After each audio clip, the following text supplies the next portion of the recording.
My name is Gary Butterfield. My name is Cole Ross. And you're listening to Watch Out for Fireballs. It is a Games Club podcast. And this week we are talking about The Room, which is a puzzle game developed and published by Fireproof Games for iOS and Android in 2012. Yeah, it's got bad SEO. It does. Terrible. So yeah, it's hard to search for. Mm-hmm. Yeah, and one of our first iOS exclusive kind of things, or almost exclusive. Like this got ported to everything, but Right. iOS primary. Yeah, like iOS first. That's a little true with Sayonara Wild Hearts as well. Yes. To a degree. But yeah, this is something we do very rarely, if not ever before. Yeah, and it's a gaming ecosystem. Mm-hmm. And it's one we're both invested in. I don't see any reason not to cover these games. No. I mean, especially if they're as a thing. substantial like this, right? Yeah. And this is a good ass series of games. I want more people to check it out. Yeah. It is in these games, you play as just a nameless person there, and you're solving the disappearance of an acquaintance. You only know as their initials for AS. And you do so by solving puzzle boxes. Yes. It's not quite the early ones. It kind of does the puzzle box to escape room continuum. Yes. As the games go on. The first one, it is firmly in puzzle box. You have a strange puzzle box left in the attic, which AS left as a test to make sure his research could only get into the hands of somebody capable of handling it. We're in 9 hours, 9 persons, 9 doors territory. A little bit. To save the world, you must solve the pegboard puzzle from the junior Cracker jumble Barrel. that allows you to like certain Eldritch junior jumbles will allow you to access the secrets of the universe. Yeah.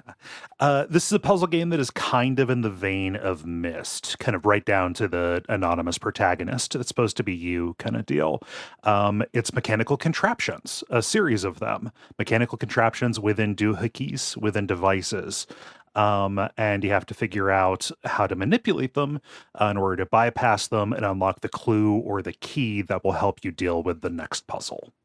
Yes. There's definitely some escape room DNA in this, where you are, every once in a while, a puzzle will give you a doodad or tool that is used in another part of the box.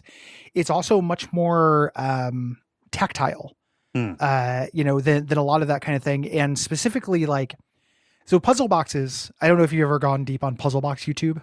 No. Puzzle boxes are cool. Mm-hmm. Yeah, I think you'd like it. There's a craft element to it that's really fun. Puzzle boxes are one of the coolest things that exist. There are maniacs who sell $1,000, $2,000, $3,000 puzzle boxes that are these intricate, beautiful little pieces of art. Yeah. That you have to manipulate in certain ways to get open and are full of secret compartments and cool shit like that. What this game presupposes is we're going to give you one and it's impossible. Yeah. Not impossible to complete, but impossible to exist. Right.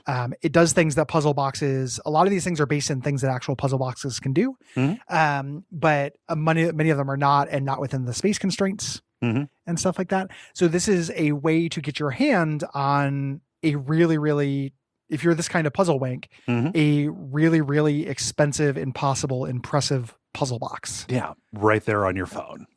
Yes. Yeah. Or on your Switch if you want. Oh, yeah, sure. Yeah, whatever you want to do. And thus, it is super mechanically simple. Yeah.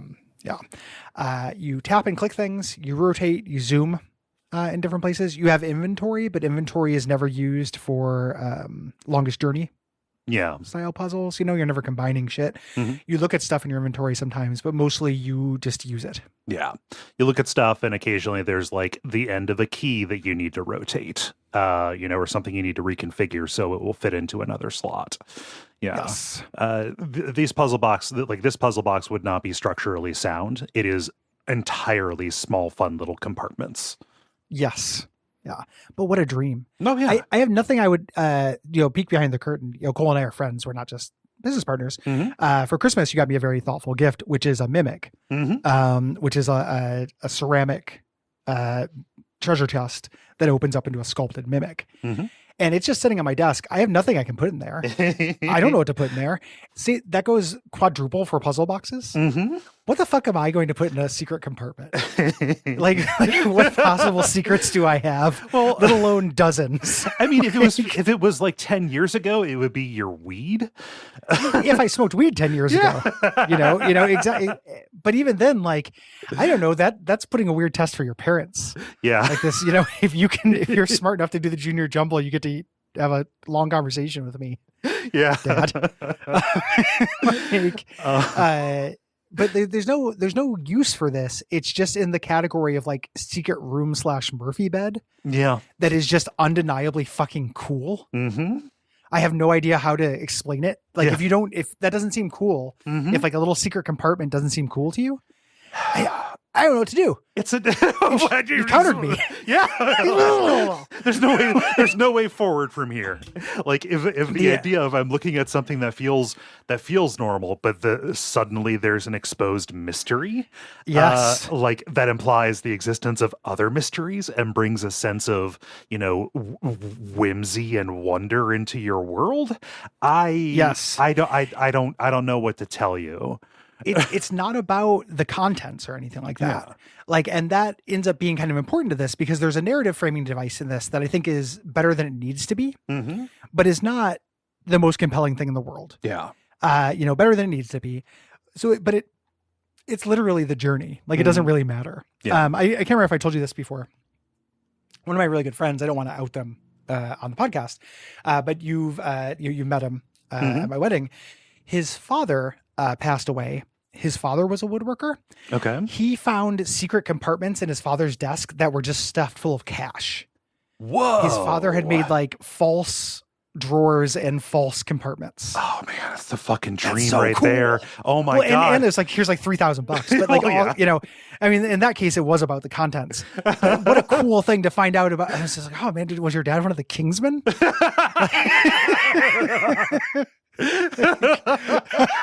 It's such a cool idea. And I met him. He wasn't that. He wasn't that cool. But yeah. No, that's the dream right there. God. All right. Yeah. It's so cool. And we talked about like finders keepers and shit. Legends of the Hidden Temple. Yeah. All this kind of stuff. This kind of tactile kids hidden shit thing. There's something about this that makes me feel young. Yeah, that is just really, really satisfying to me. A few Christmases ago, my brother, who is the best gift giver that anyone will ever meet. He's great. He's astoundingly good at it. What he ended up getting for my niece, was like tickets to go and do stuff, but that's underwhelming to open. So instead, he created like a little puzzle box for her. Yes. And it was just like just a little scavenger hunt to find the keys or whatever. And inside was a little oh gosh, what are those things called? Like a cryptex. Okay. The cylinder that you can line up a word, and then popped it open, and inside was like the printout of the gift of like all this stuff we're gonna do over the next few months. That's so awesome. Yeah, yeah, that's dream dad behavior right there. Yep, that rocks. Perfect. Yeah. So anywho, that's the appeal. Yes, you're rotating things around and fiddling with the little guy. They add magic to it. They do.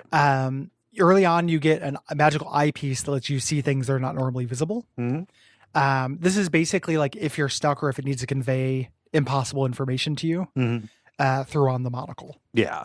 There's like a photo that you look at that is just a photo with your naked eye. With the lens, it turns into like a little 3D fly through of a house. Yes. Yeah. There's a pen that if you look at it and then if you turn it upside down and then put on the eyepiece, the lady takes off her bikini. Scandalous. Like there's a whole thing. Yeah.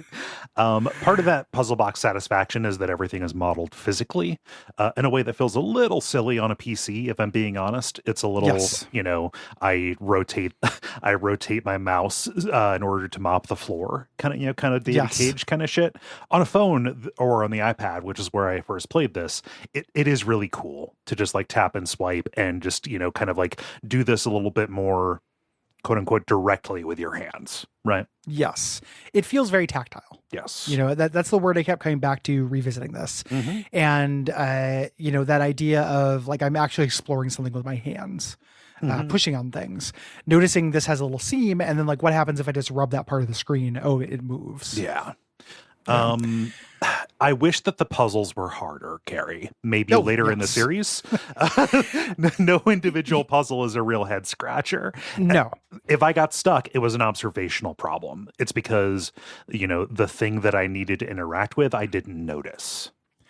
The weird thing about puzzles in a puzzle box sense, in my limited experience with puzzle boxes, is that they are really kind of broken as puzzles because the solution isn't something you intuit with information you have.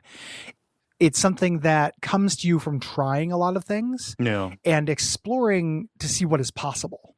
And I think that the game does that, right? Like you are clicking on stuff and it's like, oh, this moves. I didn't know that it moved. That gives me this little thing that I can insert into this doodad. It's not something where there's information. There's no metaphor to the puzzles generally. There's a couple like word things, stuff like that. That's not, a couple riddles, right? But not very much in the way of that. It's kind of a lane of puzzles that makes us, if it's rigorous, it's because you have to just try everything. Yeah. Like another way to put it is like a hard puzzle box with a hard puzzle just has a lot of steps. It's not hard because you're making a stronger or wider intuitive leap. It's because you have to do a lot of things to make it work. The axis on which difficulty expands is intricacy. Yes, exactly. And that is, in my mind, not the most interesting axis for traditional puzzles. Like the novelty of this presentation and kind of the what it's selling of having this cool little object and that feeling of finding secret compartments is what rounds up for the simplicity of the puzzles, because they're only kind of puzzles. Like they're more just like little tasks and way of figuring out how an object works. Like I agree with you that it's missing that intuitive leap. You don't get aha moments in this so much as, oh shit, there's a cool little secret compartment. Isn't that neat? Yes. Yeah. Is kind of how I feel. I wish it was harder too. They do get harder. Yeah. As they go. This is the easiest one. They were kind of experimenting, I think. Yeah. Yeah. Something that kind of builds into that simplicity is how linear this is. You're presented with a bunch of stuff, all sides of this 3D object, to go and look for something to manipulate. But like, you're finding the beginning of a thread, and then the output of one puzzle becomes the input of another, be that a key, be that a word, or just literally opening or exposing whatever you need, like a new busy board. Like you need to do next. Yes. Yeah. The sequels, when they start expanding the scope, you start having to use elements from one room in another. Like you actually start walking around a house. And stuff. And it does kind of complicate that. But again, they're still using abstract shapes and objects. So you're not necessarily making intuition leaps as much as maybe you'd want to in that. We talked about the little compartments in this. There is a hint system in this. The hint system is worked over time, which is interesting. I don't know that I've seen this necessarily, something exactly like this. Instead of you being able to, we've seen you choose a hint and they punish you a little bit. Like you have to do the memory match. in case of the golden idol, or you want to do a hint and there's a currency for it, like Professor Layton. In this, after it's decided you spent enough time on a thing, it will give you a hint. Which doesn't feel great when you're just observing like something that. and you get the little boom. Do you want a hint? I'm like, no, I'm just give me a second to bake. Like, yeah. It's also, the hints are pretty bad. Yeah. It's hard to do graduated hints. I used to work in an escape room. It was my job to come up with graduated hints for a while for puzzles that I knew really well. And it is hard to come up with that. Like, what is the hint that points somebody in the right direction, but doesn't give it too much away? Yes. There's a real skill to being like a clue master kind of thing. And these are all just like, the first hint is always like, I wonder what's on the front of this. It's something really, really stupid and basic. Like, I know to look at the puzzle, man. Yeah. That's not helpful. And then the third hint gives it away. Yes. It's, I think that this is something they also got better at as the series went on. Yeah. Visually, this game, at the time when it came out, it was kind of a revelation. It was kind of up there with, oh God, I always forget the name of the first person fighting game that is now lost media. Swords, Blade Crunch, Infinity Blade. Yeah, as being like a graphical tour de force to kind of tell you that mobile games aren't just Peggle anymore, that kind of thing. So like getting this, and especially playing it on an iPad right when it came out, was just a real treat. Not like it was that much more detailed or visually, more of a visual spectacle than what was happening on consoles, but that it was happening on this little, little portable device. On a phone. Yeah. Potentially, like on a thing you use to make phone calls still, texts. Infinity Blade games are cool. Yeah. That'd be a fun thing to think about at some point. Like the idea of taking combat and iPhone and making it punch out is smart. Yeah. Soundtrack, and this is like moody. It's good atmosphere. There are a lot of atmospheric sound effects that happen. This is a vaguely spooky game. That did not come home to roost for me until the VR version. Yeah. Actually feeling spooked out. And as mentioned before, the writing is serviceable. The story is very tropey. Yes. I think but better than it needs to be. This could just be a series of puzzle boxes. Instead it is, this, somebody's invested in this tale. You go through the sequels and everything. It is telling a long story about this forbidden element. Yeah. Kind of thing. Talking a little bit about the development, this studio, Fireproof, was formed by a bunch of people who worked on what can only be considered the polar opposite of this series, which is the Burnout series. They were at Criterion Games and kind of met each other developing Burnout 3 and Burnout Paradise. Love it. Yeah. Like this kind of sucks, right, guys? What about a box? What if we did something about like those old hi-fis that people have in their house? What if one of those contained weed compartments? Would you like to make a game about that? But yeah, make it on your phone. Yes. So they began as a freelance art company, making assets for other studios and a bunch of games before in 2012 they decided to make a game of their own. And taking this from an article in The Guardian, their decision to work on iOS was primarily for cost. Yeah. But, making that decision, they decided to make lemonade. Yeah. Make hay out of it. They wanted to make a really great mobile game and bring a big kind of console experience to phones, which at the time they did. Again, feels quaint now. At the time, this was very much the case. This was competing directly, not just with console games or anything, but this was competing with like hidden object games. Yes. That was the audience that this was blindsiding at the time. Yeah. Game initially was only for iPad, but then came to phones when they were powerful enough to handle the graphics there. That's why I replayed this on my phone. And it was a huge deal.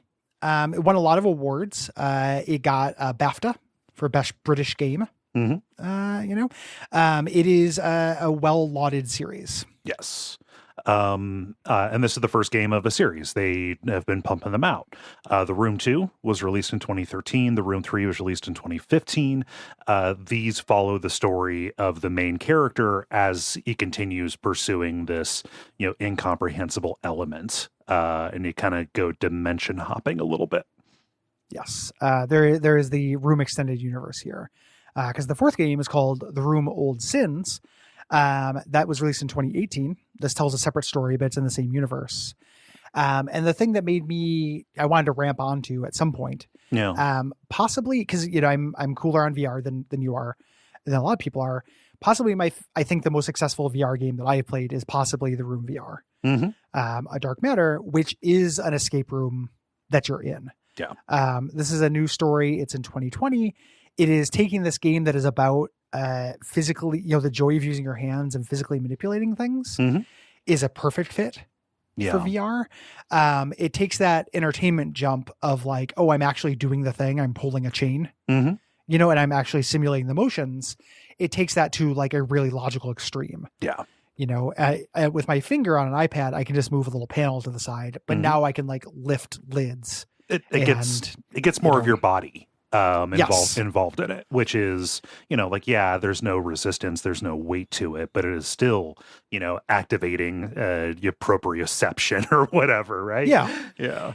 It's got a really nice feeling to it, and the atmosphere works really well in that because I'm always a little bit scared when I'm in a VR helmet, because there could be anything around me. Right. Like Freddy could be right there. You never know.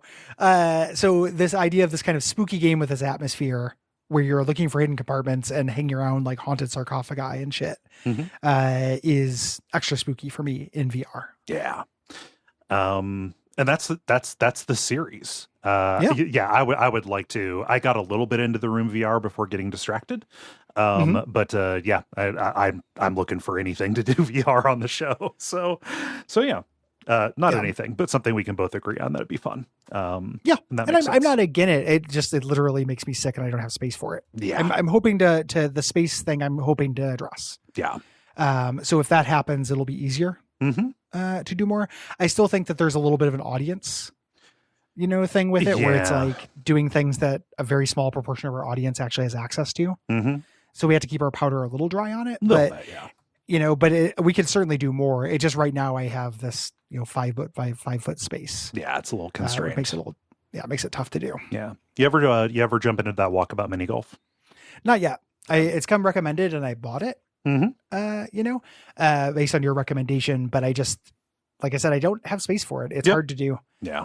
So it's hard to go through the mental overhead of setting it up when it feels like there's like a 50-50 chance I'm just going to bump into a keyboard. Yeah. Or bump into a bookshelf and then have a huge mess and then just feel irritated. Yeah. Makes sense. And also during this episode, I just ordered a lament configuration. So, there we go. I also have a lament configuration unsolved in my living room. Nice. Keeping it unsolved. My plan for that is someday go and grab coffee and leave it solved on the floor for when Liv comes home. Just see if anything happens. I'm not a prank spend, like I'm not a prank husband, but I'll let her off the hook really fast. But I've been planning that for a little bit. Sweet. Yeah. Let's get into it. This is fair warning for people who don't like these. This will be a shorter episode. This is a shorter game. Yes. Although it took longer than I expected to be. My Steam playtime was like 3.5 hours, probably from taking notes, but yeah. Yeah, it can be, depending on, and when I do this kind of thing, even these puzzles are not particularly rigorous. I didn't grease lightning through this. Yeah. You still have to touch all the things. Yeah. So the way that I generally approach these is I spend a lot, I get up, I go have a beverage, sit, look at my phone, then go back to it. Yeah. Like this is almost like second screen gaming for me, in a weird way. Yeah. We're also going to be kind of a little bit zoomed out on this. If we went step by step, it would be stultifying. Yes. Just it breaks our format a little bit. Well, think about the Professor Layton episode. Yeah. That had a lot more plot to go through, but we also didn't want to describe matchstick puzzles. To you that seems really, really boring. So we're going to talk about some kind of general principles of it and the way that it reveals itself more than anything. I know that it would be stultifying because that was the first version of the notes that I wrote. And then I went back through and I cut like 1,500 words out of it. So go back to that paperback book I have that is a text walkthrough of the first 3 Mario games. That is literally just you come up to the end of the platform. When you get to the end of the platform, jump. You'll have to jump for a medium amount. Like it's like towns and recipes. So the game opens. You're up in an attic, looking at this large puzzle box. It's kind of like a safe kind of thing. And this is our tutorial. Nothing here is especially hard, but it is teaching us to look closely at things, to manipulate objects, even in our inventory. And our introduction to the lore here is a letter that was left by AS. And there's a key sealed to it in wax. Yep. We learn AS's housekeeper abandoned them shortly after the rest of the world did. The answers you seek are inside this box, along with this unique object that is the key to incomprehensible power. Yes. Yeah. It's a gun. it's an off button for people. Yeah. It kind of is. Yeah. Like it is kind of a magic gun. Yeah. The element is an off button for people. But he says this safe, all of these puzzles were designed to filter people out, to keep this object out of the hands of lesser minds. So yes. Here are 2 rings. Can you get them apart? You have to have a conceit for somebody to give you information and make it a test at all, and this is the only one that exists. Yep. Do you remember us wrapping around the axle on Bonfireside Chat trying to figure out why Sen's Fortress? For like a season, like why is there just a trap hallway on the way to the thing? And test is the best we can do. Yeah. There's no other reason to put up a swinging blade. But they say, hey, this key, is my final gift. It's a gift to you, saying, keep this eyepiece with you always. Without it, you are as blind as the rest. The stakes are higher than you could possibly imagine. Seems like an exhausting friend. Little bit. And you use the key to open up the small ornate box containing an eyepiece that doesn't have a lens. And a note saying, feed me and I shall survive. Give me drink and I shall die. One of the few riddles in the game. This is a really, really easy basic riddle. But I'm a fan of riddles because they require, it's not just, logic. It's a little bit of intuition. That's fire. Yes. Is what the answer to that riddle is. You look on the safe itself and there's a plaque on the back from this talisman company. Bespoke safes for the gentry. Fuck thief them. and fireproof. Bespoke safes for the gentry. Talisman is the company that makes all the doodads in this series. And it's part of the extended universe. Talisman also makes the stuff in the sequels that are not part of this main story. Right. Yeah.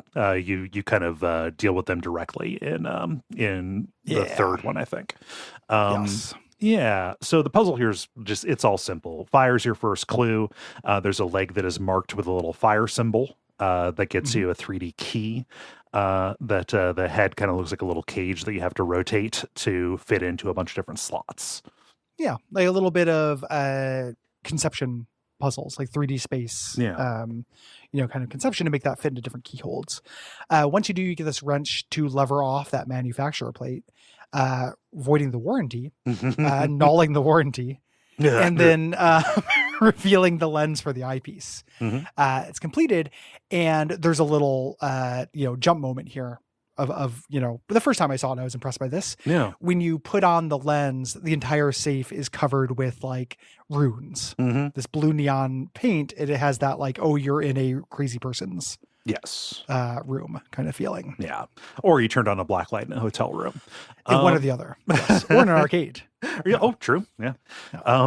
So this reveals a pattern that you need to line up on some concentric circles. So many of the puzzles in this are just, hey, line up this pattern, or make it look like something by rotating your view just a little bit. There's some like sinuous sacrifice stuff in here.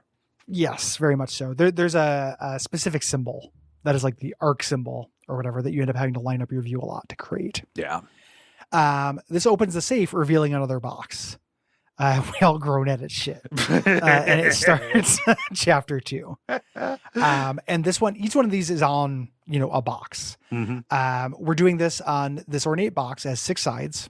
There are 3 seals on one side of the box, a keyhole, a gear, and an eye. Yeah. Here. So we're going to be opening those kind of in order. And there's nothing apparent to mess with, but the eyepiece will reveal some fingerprints on one of the edges. So there must be something there. Fun little compartment with a book, and it's locked by more rotating discs. And the book is a journal. Says AS's research is going really, really slow. Feeling stuck right now. They're searching for something between earth and fire, between water and ale. And whoever wrote this between water and ale is just yes. carbonation. Yeah, that's just beer. That's true. Yes. Yeah. Sorry. Yeah, I don't know what that was. Between water and air. Maybe I can use some beer. But they're looking for basically what amounts to dark matter, right? Yes. This final element, this null. What is the nothingness between everything? Yes. And there's this little wind-up key inside. So we turn our attention over to the eye lock. One panel of this ornate box is kind of iridescent. If we use the eyepiece, it's partially transparent. And there are fragments of numbers we can line up there by changing our view of this. This creates a combination. It looks a little bit like a magic eye. The big goofy letters. Yeah. This combination opens one big side of the box to this zoetrope. Device. There's nothing projecting an image, and there's no way to view it right now. Yeah. So we need to figure out how to activate this. There's a little ignition, like a lighter ignition device on one side. And you got to look elsewhere on the box for things you need to twist to get a wick for the igniter, and also a little mini telescope to zoom in on the projection. Right. Yep. The wick goes in the ignition device. This makes the light for a projection. The telescope lets you view this little animation of a man whose face is scratched out, sitting at a table looking at the ornate box. Looking at this through the eyepiece changes it. The man has the word trial written above him, and he points to it. So solving another puzzle gets you this little tile with an L, which is one of the astute minds, is one of the letters in trial. Yeah. Which we can then use. Yeah. It's the final letter on a little input for a bunch of letters, right? Yes. A little combination Scrabble lock thing. Yeah. Yeah. I love the effect of scratching out somebody's face in a photo like that. It looks real great. Well, and why it's happening in this game is cool. Yeah. That's weird. You're going to find out here. I guess spoilers for the room. Yeah, probably. If people care. This null element erases somebody from existence, and it does the cool version of that where it happens retroactively. So photos of them, they're not just gone from this point forward, they're gone from this point past as well. Yeah. So photos of them have their faces scratched out. It's like that. Yeah, it's like that photo of Stalin where the guy's there and he's not. Yeah. Yeah. They don't look like anything to you. Yeah. And that is a cool idea. That's a very tropey thing.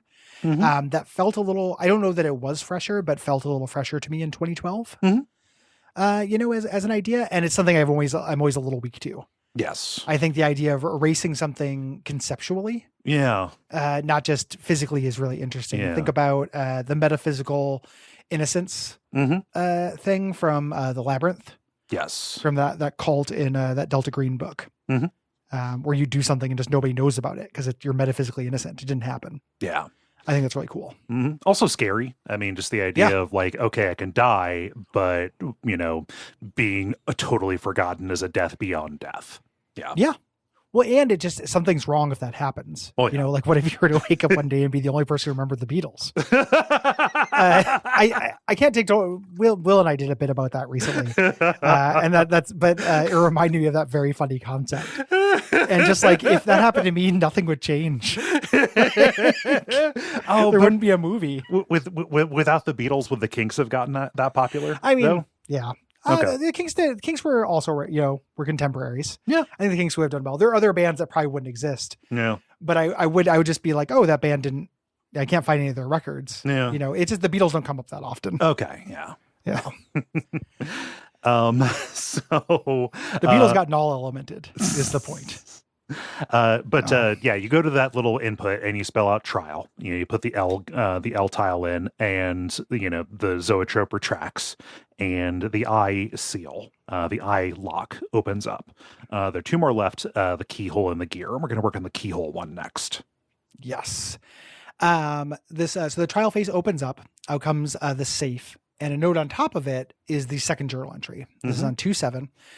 There's a hexagonal symbol marked on it, and details about what other cultures call the Null. Yeah. The Null is like the Iron Crown in Darkest Dungeon or something.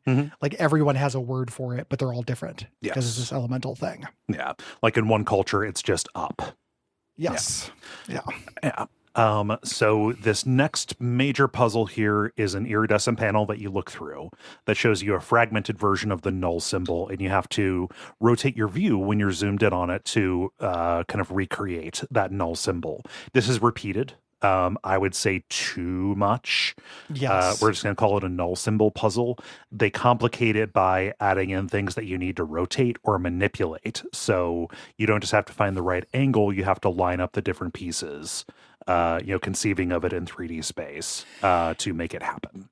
And the null symbol is relatively complex for this kind of thing. Yeah. Like it's not just like a backward 7, or something like that. Like there are a lot of pieces to it. So this puzzle escalates well. I would agree it does it too many times. Yes. Yeah. Another side of the box has this input for 4 symbols on a grid. This matches some markings that you've seen around the box, which will give you the combination there, and unlocks a series of keys until you get to this brass star that you unlock. This little bit. Yeah. You place the star into a star-shaped hole, and you get these kind of 6 panels around it. The 6 panels kind of around the top, like around the crown, revealing these knight figurines. And one of them is missing something. We've got to find something for it. But there is a dial ring that we use and kind of a safe cracking thing a little bit later. There's also a journal entry.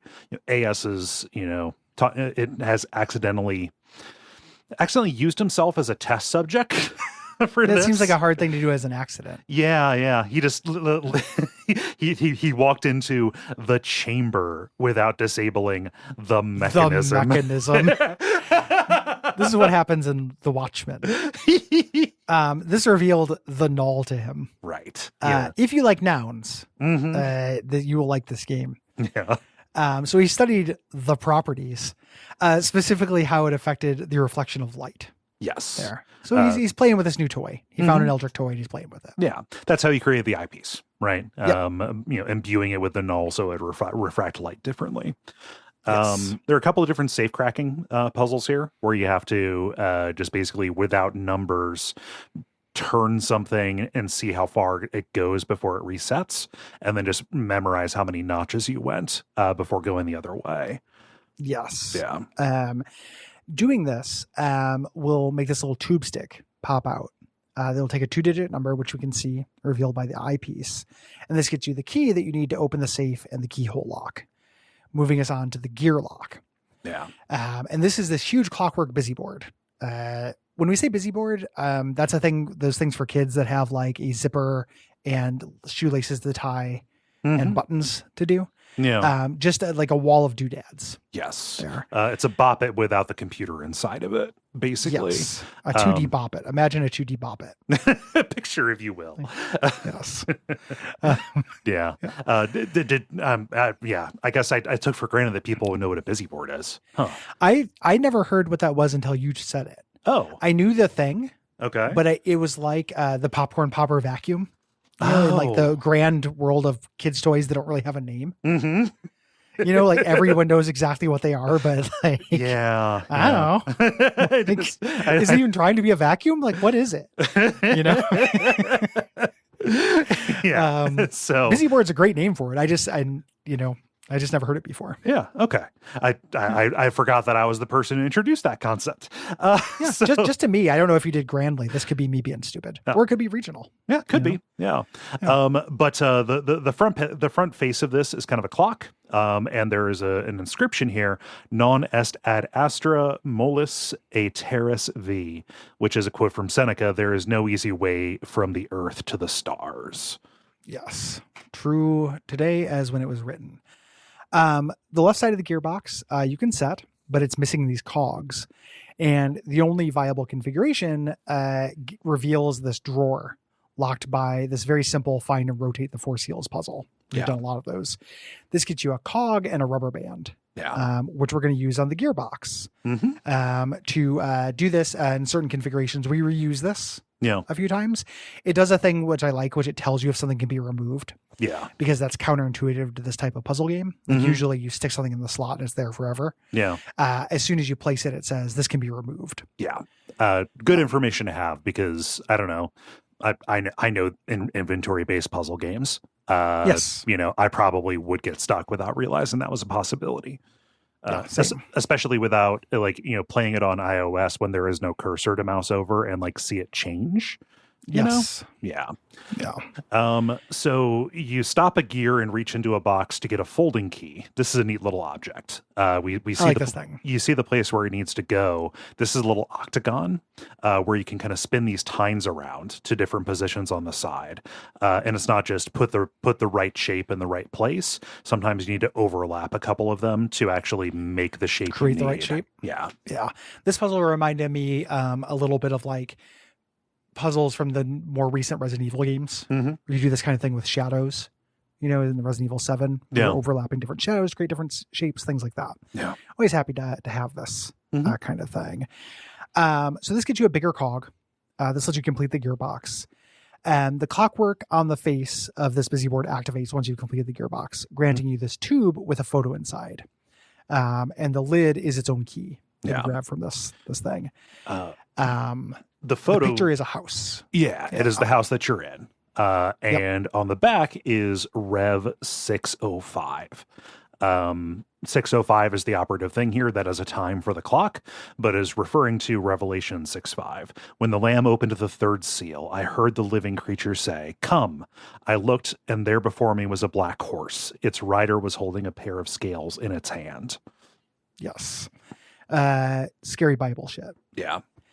The tube key opens a panel on the right side of this busy board, and it's this iridescent panel with a slider.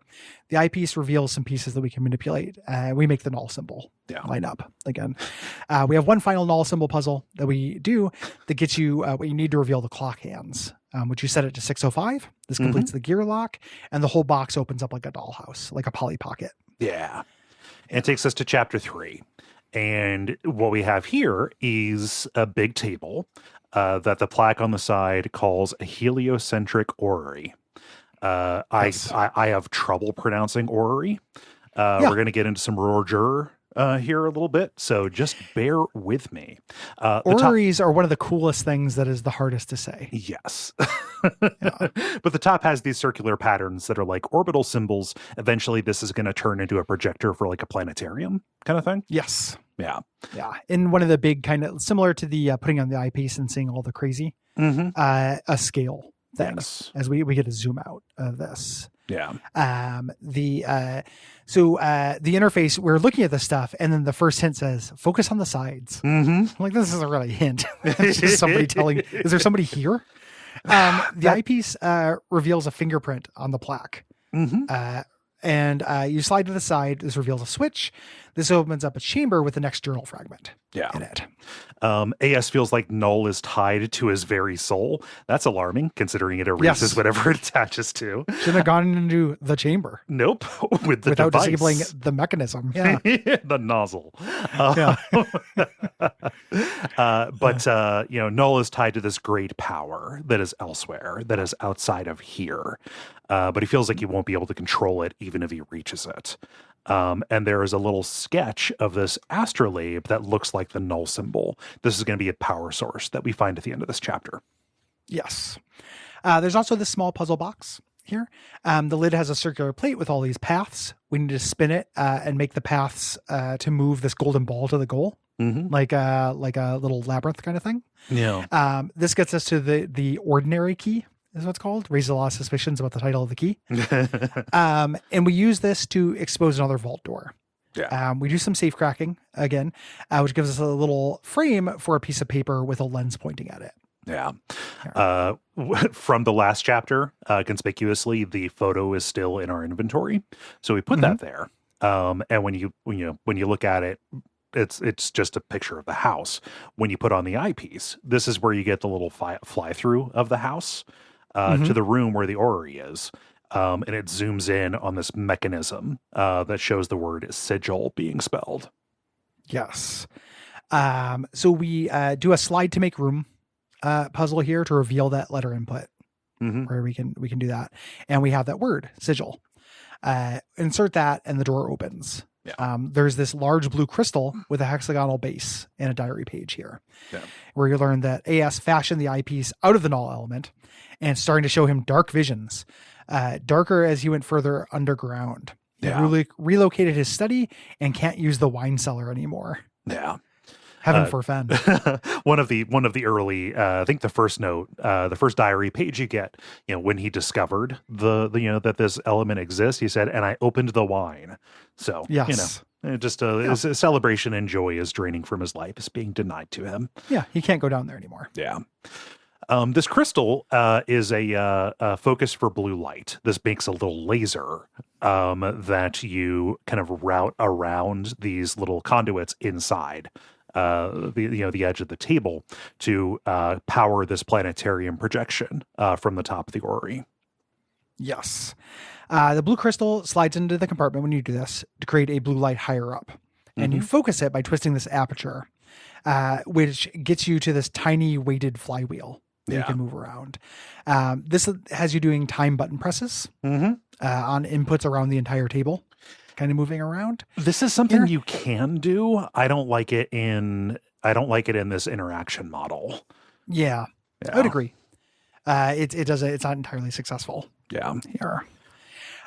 One final step that you have to do to power up this planetary projection is to slide the mirrors around the spherical cavity. Yes. To direct the light across this gap. Yeah.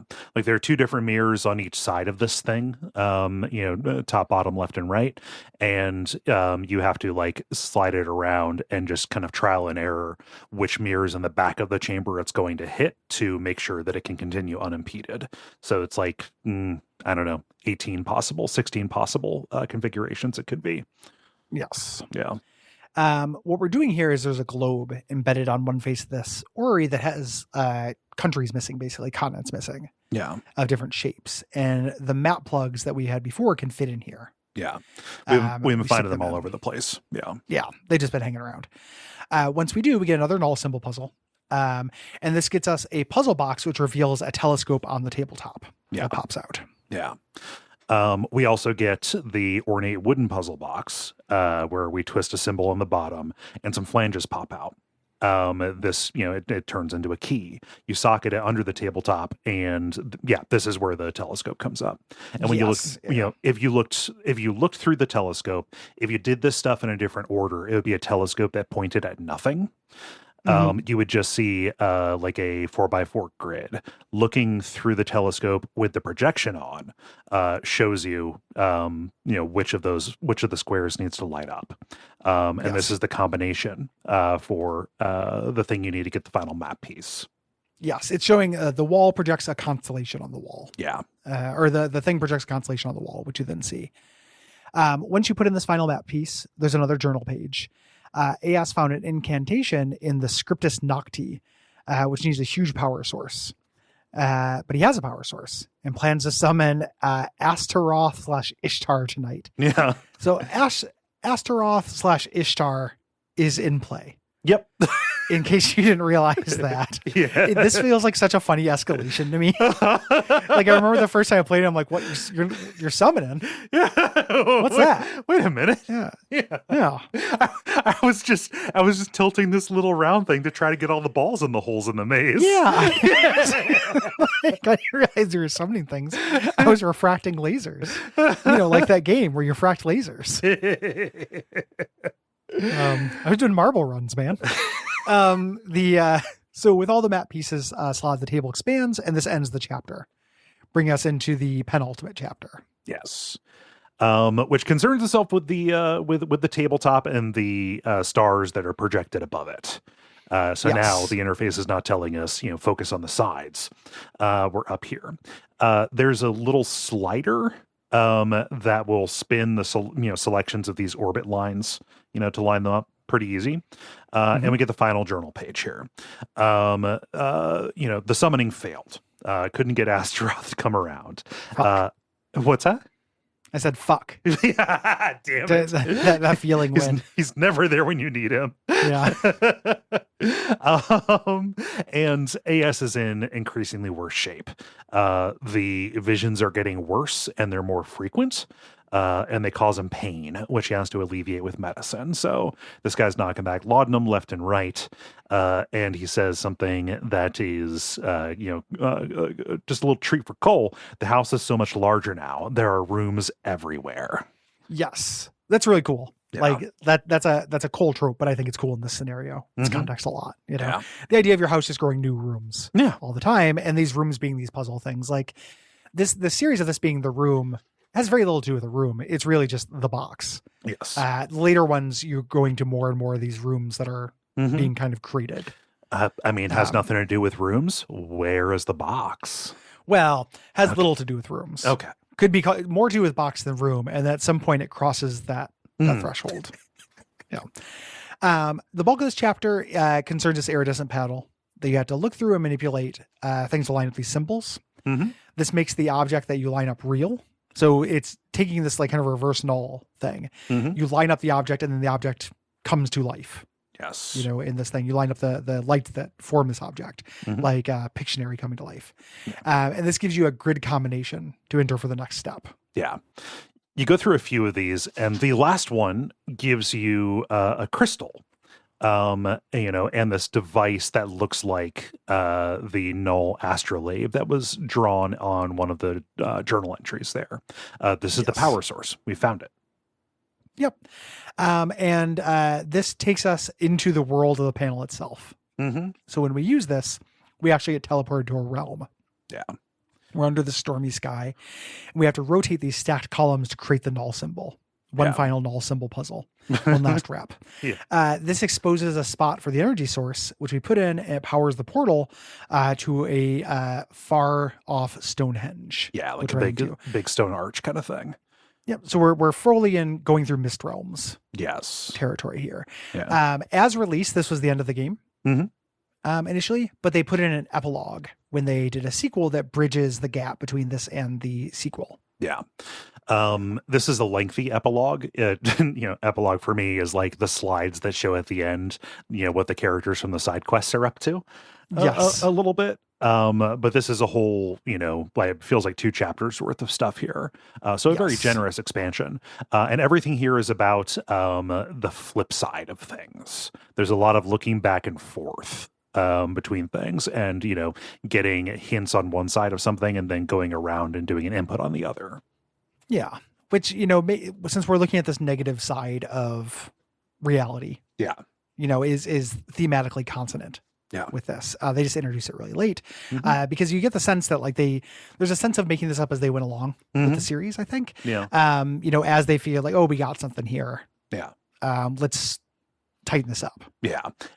I remark on that because everything before, nothing felt very connected. The clock with the thing about getting to the stars, that was connected to the fact that the next thing was this orrery.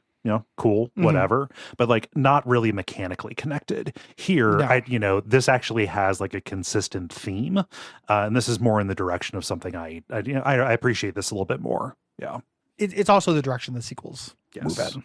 Yeah, so we start out, we're pulled through this machinery until we're in this big clockwork chamber with another device on a table. This is like a mechanical hat box. So imagine a steampunk hat. There's a diary fragment here. That has AS describing what it's like to be pulled here. You're following in his footsteps. Right. Something is drawing me in. In case you're with me, I'll try to guide you along the path. I pray you never came. I pray you were just another of my dreams. Yeah. And there's a drawing with some piano keys here. 2 of them are marked out with X's. That's something we're going to need to start a puzzle later on. So you flip a switch and it reveals the operative parts of this hat box. There's a row of symbols with sliding selectors, and another gearbox to play with. Yep. And this gearbox, it's like a witness puzzle. This feels like something from the Seventh Guest a little bit. Yeah. With this thing, you have to slide this gear around to make it spin so other gears will flip to their on or off state. Yes. There. And also have it end up in these two different slots. So there are two different valid paths to solve this puzzle. You can have it land in either of these slots. This nets you this puzzle orb with a key inside. Yeah. I call it a puzzle orb. It's not a puzzle. You just have to inspect it and see that it is, one sphere within another sphere. And then you just line up a symbol by spinning the inner one. The gearbox, it also revealed which symbols to pick on the selector, which gets you a star key that activates the top of this hat box, giving you one of the more frustrating elements of the end here, this rotating cylinder with a switch on one side and some compartments on the other. Again, it's a cylinder within a cylinder, so like different things will be exposed on the other side as you manipulate it on the near side, right? So you do that. You have to set it to the correct position, rotate it around, grab stuff on the other side. This would be a thing that would work much better in real life. Yes. This is a thing where the interface, as much as it is doing work to feel tactile and simulate actually futzing around with devices, falls down a little bit. Yeah. For me, physically turning the thing or like just moving to the other side would feel much more intuitive. Like this is much faster. Much faster, but also like here's like just, it reminds you of the artifice a little bit. Everything in this is artificial, but it's like, oh, okay, now rotate your view and try and keep in mind where you had it set. Yeah. Well, one of the reasons why I think this is a good game is that previous to this, and in most cases, I think it hides that artifice better than it needs to. Yes. Better than a lot of games do. Yeah. This is a thing where its reach kind of exceeds its grasp. This would be a thing I would love to have them revisit in the VR version, this kind of thing. Yeah. You get a handle here, which pulls out a small keyboard. And you get... God, to call this a puzzle is actually a little bit generous. You play Simon with it. Like it's teaching you how to play the theme song to the game. Yes. When we say keyboard, we don't mean like a QWERTY keyboard, a musical keyboard. Yeah. And you're just matching the tune. This is one of those things that I think that game designers are in a real spot with. Because they want to do puzzles like this where you play music. It's difficult though because everyone has different senses of tone. Yeah. Like you end up looking at Loom, right? Like the first game I knew to do this, where the normal mode basically has things like this, like Simon. And then you put it on advanced mode and you have to hear it by ear. Yeah. And puzzle it out. And I can just imagine like that's fun for me to do. I can imagine people losing their fucking minds. Yeah. At it. My cousin who had missed who had missed was stuck on the puzzle to get into the selenetic age over in that rocket ship where you have to get the notes that you play from the journal and then set those sliders to play the right pitch for the melody as it goes. And he just it just didn't work for him, which is very funny because he ended up like composing music. So well, it's a thing where like I'm very sympathetic to that because there are things that just don't work for me as well. Just the way brains work. It's one of those things I like to remember when I get if somebody is like, oh, it's stupid that you don't want there to be color puzzles in The Witness because they made them optional and you just can't do them. Yeah. And then I want to come back and be like, it's stupid that you want this easy mode in Loom. It's stupid that you don't want this mist thing because you can't hum a melody. Yeah. And like recall it.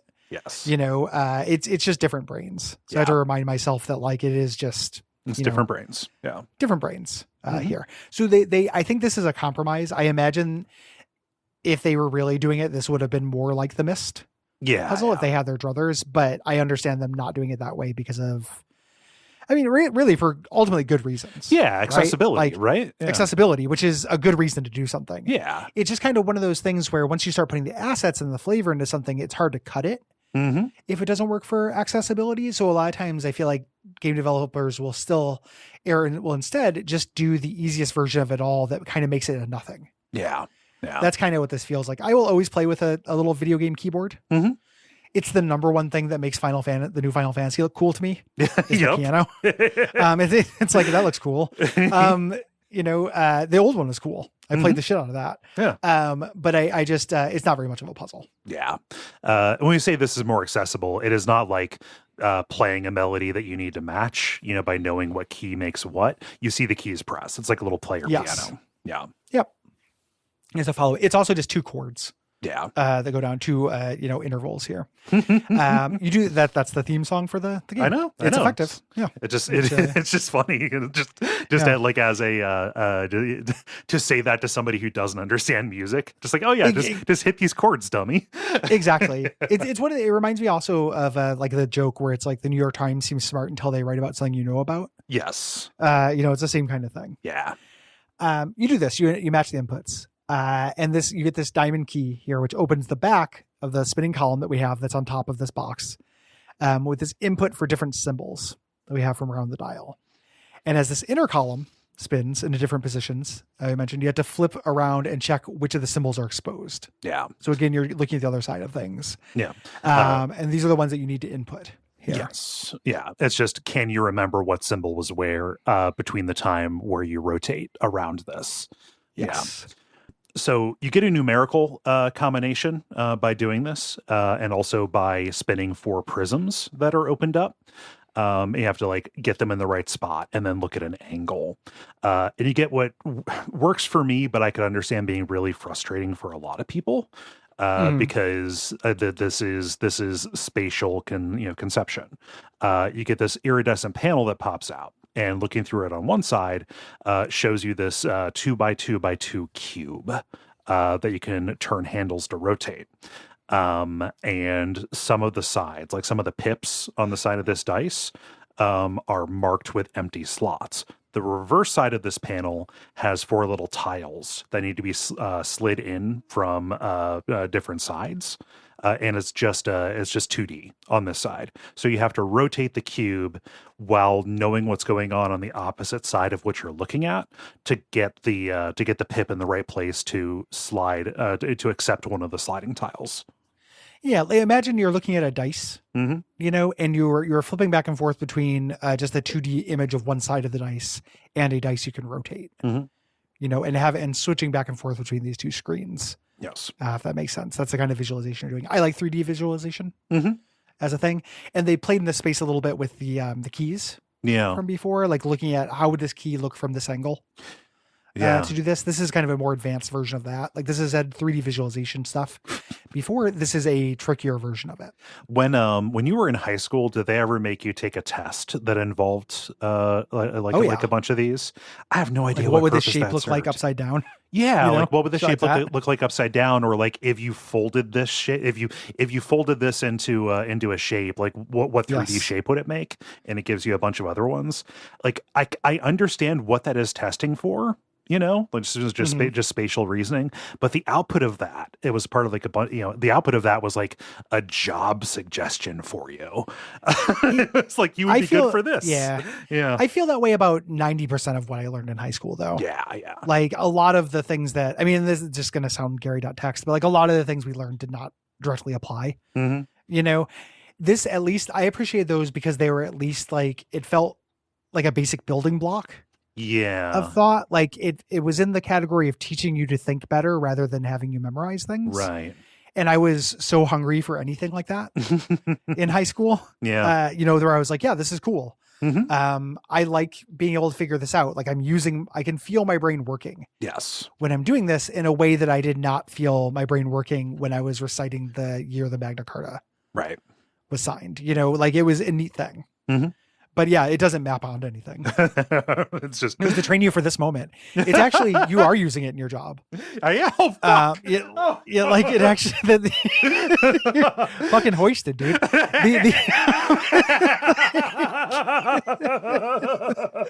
Like, what are you talking about? Like, this trained you for this moment. No, I didn't say it was useless. No, just I'll accept the hoist. I'll accept the hoist. But yeah, that was that. Yeah, I hadn't thought about those in a while. Yeah. I'm kind of surprised. I'm sure there have been, but I'm kind of surprised there wasn't a game that is largely based on that. I feel like I've seen them in Layton.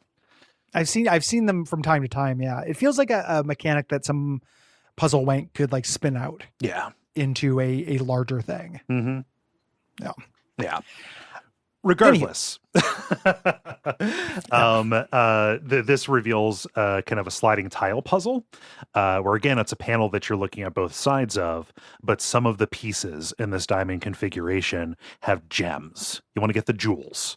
So you have to get each of the gem pieces down into this, one of the spaces where there's a slot where you can go around the other side and get the gem out of the little cage that's in the tile. Yep. And these will fit into the slots on the table. Yeah.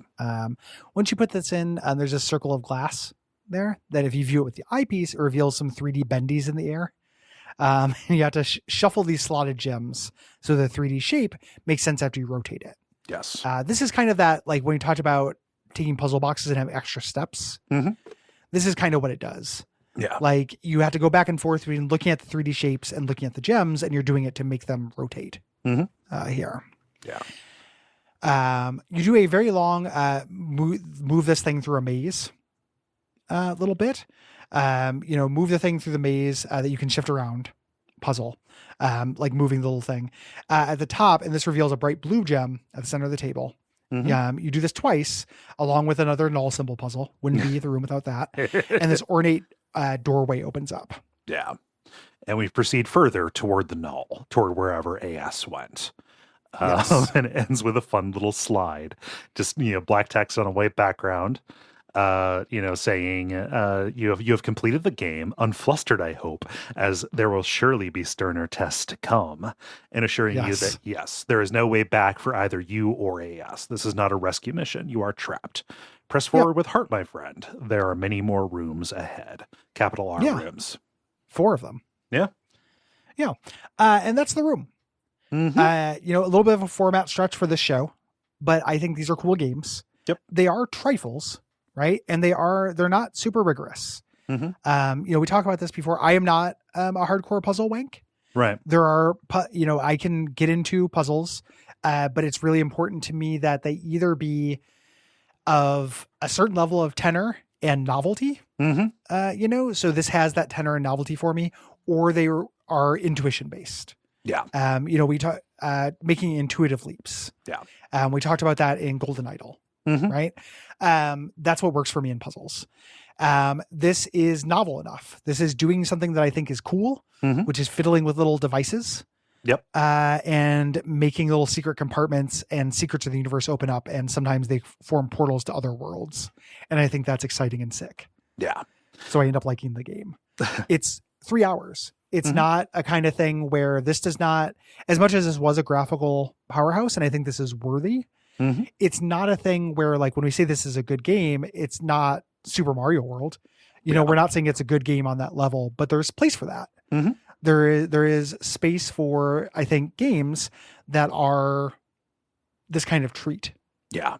And they're worthy. And it's also just kind of a different kind of mobile game, than we ended up really getting. After this, like there are some, big 3D things, but, they're also tied, like you get Fortnite, or I think there's a Call of Duty on iPhone or something like that. But like those are tied to services. It is not a product that is meant to, so it feels a little cheaper. It feels like like the top part of a sales funnel, whereas this is a big and fully realized project that feels complete, right? It feels, for lack of a better word, premium. I don't know if that's exactly what I mean, but you get it. I think so. For an iPhone game, especially in the ecosystem in which it was released. Yes. This was in Doodle Jump times. And is a far sight more ambitious. Not that I'm not turning my nose up at a Doodle Jump or like Ridiculous Fishing, which is the platonic ideal of Doodle Jump. Yes. And the type of game. There is one of the things I think about with gaming diet is having a series of different things that are to your taste that can fit into different slots. Yeah. And like I will play when it came out, it's a real cliche kind of thing now, but like I liked Angry Birds a lot when it came out. I think that's a fun game. Yeah. This physics smasher kind of thing, but that's like 2 seconds. You play that and it's like 30 seconds on the bus or whatever. And then you have things like this, which are not quite a full gaming session, but are a great like chapter before bed. Yeah. taking the gaming slot of a chapter of a book before bed. Yes. In a way. And iOS games are really great for filling up all of the little cracks and stuff. Not that you need to always be playing a video game, but if you're in the mood for that and you only have a certain amount of time, this is what they're good for. Yeah. And as that line has gotten blurred and we've gotten more just absolute full experiences on iPad or on phone, that line has become a little bit like lesser. Yeah. Then, like now that it's like, I'm just going to play, the Final Fantasy 15 mobile game. That's just a full ass fucking game. Yeah. And you play it with a controller and you can hook it up to your TV. It's not, it has nothing to do with anything. It's not really a mobile game at all. Yeah. That line, this is kind of a charming throwback to a time where there were still innovations being made. In creating that form factor, I think. Yeah. And that's the thing. Sense. Up in the development details, we talked about them wanting to make a really good mobile game, back before you had the backbone or Bluetooth controllers that, you could hook up into your phone or whatever. When you got something that was trying to mimic a big console game, it was really frustrating. Think of the Mega Man 2 or the Mega Man X ports onto iOS, right? Or any game that you controlled with a virtual keyboard or with a virtual dual stick, right? Yeah, they're awful. Yeah. The Resident Evil 4 port that I still have on my old iPod there, which is ludicrous. Yeah. It's not good, right? There are bespoke 3D Resident Evil games that only exist in that horrible form. There's one based on Degeneration that is like an airport-based Resident Evil 4 clone made by Capcom that is dead and on that system. Yeah. And it's awful. Yeah. It's impossible to play. Yeah. So, it was a whole industry, outside of the doodle jumps and stuff like that. Like, bigger developers were really trying to fit a square peg into a round hole, which is not how you open up a puzzle box. Find the round box. You get the square peg, you get the square hole later. Yes. And seeing them try and fail, and like the games that you remember are like this. That tried to adapt to the form factor, like Infinity Blade, right? Yeah. And I just looked, Infinity Blade, not available. Whole ass games, gone. Yeah. Bye. A trilogy of good games. I've got those on that iPod too. Nice. Which I'm very happy about, just because that's the only way to get them. It's like my little PT PS4. Yeah. Sitting there. Those things, and they tend to be rewarded. So like that is why there are still the room games, and it is transitioned. Like it's also a good Switch game. It is more fun on the iPad because you have that tactile sense, but the way it can fit into your life and the charm of it is still viable on newer systems. Yes. It's just like, it's a really interesting snapshot. The early 2010s was a really weird time for gaming as iOS became a platform. Yeah.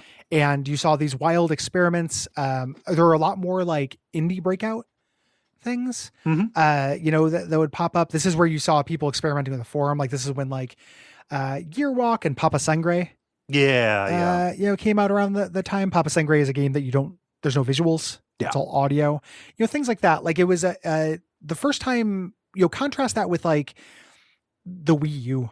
Or something like that, when there are other input methods that come up that feel gimmicky. Yeah. Or at least to me, and don't end up fitting. Like we end up with things like drawing the runes in Castlevania DS. Yes. Shit like that, where it's like, yes, that's there, but it's not really, it's at its basic. Like it'd be better if it was just a Castlevania game. This was a time where people were trying a lot of new interesting things, and a lot of them only really exist in that snapshot because now all those lines have fallen down. And so it's an interesting time. It's also a time where I started thinking about games closer to how I do now. It's around the time we started the show. And we bonded over some of that stuff, right? Like, it was just like, oh, have you played this? Have you played that? And it was a bunch of, what was that? It was like Infinity Blade, but it was, in like a decrepit house, and it was range combat. Yes. I can't even remember what it was called. That's also on my old iPod, but my old iPod won't charge on my computer because like it's a weird USB thing. So I still have it. There's going to be a way to make it work. I promise. I brought that to Milwaukee. You did. Yeah. Like 4 years ago. I fucked around with it. Yeah. Yeah. Yeah. My old iPod Touch. Yeah. I have a lot of affection for that era, though. Mm-hmm. You know, it's a vanishing era. There are a lot of those games that are just gone. Yeah. You know, there's a whole Metal Gear Solid 4 port. Yep. That just takes all of the action parts and turns them into Operation Wolf for the NES. You just tap to shoot. Yeah. Well, they click on bad guys' heads. Konami did that with Silent Hill as well. Yeah. Yeah. Yeah. You know, there's just, and there is, if you're a Square sicko, there are like, I feel like 30 Squaresoft games that use Final Fantasy iconography that all came out around that same time that are fucking bonkers. Like Sliding Heroes and like, whatever the tower defense one is, where you're deploying jobs from Final Fantasy as towers. It was just a really interesting time. Yeah. You know, and I like the idea of throwing some attention its way. Yeah. You never hear anyone talk about it. Nope. Thanks everybody for listening. We appreciate you. We do. Yeah. If you have thoughts about the room, it is just about too late now. Yeah. I think you have one day to write in. It is always the 15th though. So if you have thoughts about Teardown, The Room, or Spider-Man Miles Morales, the deadline is March 15th. Yes. If you have thoughts about April's games, which are Dandara, we are doing the Trials of Fear edition, so kind of the expanded one. We are, but keep that the patron who suggested this, Mitch, there's some, you know, before I play stuff they sent us. Yes. We want to not dive too far into, we're playing that version of the game. There is optional challenge fuck you combat that you can accidentally fall into. Yeah. That we have been giving advice to avoid. Yes. It's like avoiding the final like massacre level in the White Palace or whatever. Yeah. In Hollow Knight. Yeah. So we're not necessarily going to cover all of the optional challenge stuff. That is the addition. Yes. That is the addition we're doing. Sorry to dive on a grenade to clarify. I just don't want to set any expectations. If people are like, oh man, I love the teeth pulling out Dandara Endgame. You know, that's like 73 Hyper Celestes all at once. We might not do that. Yeah, might not. If I dip into it, I'll talk about it. But second game is Lunacid, which is a Kingsfield alike that we're both really excited to play. And then the premium episode for that month is Super Mario World. It's a classic. We had kind of an episode about it with other people talking about the game. We want to talk about it for real. So that is April's premium. To write in, it is always duckfeed.tv/contact, always the 15th of the month. If you have thoughts about multiple games, please separate them into multiple responses and try to keep them brief and specific. Yeah. If you're not demographically identical to us and you have a project you'd like us to shout out, you can send me an email at gary@duckfeed.tv. Include your pronouns, a description, contact information, and pronunciation. And we'd be happy to do so. We don't have one for this episode, but that's just a standing offer. If you want to support us, and if you want to hear that Miles Morales and Super Mario World episode, you can go to patreon.com/duckfeed.tv. $5 a month gives you all those bonus episodes, as well as a bunch of other bonus shows. Yes.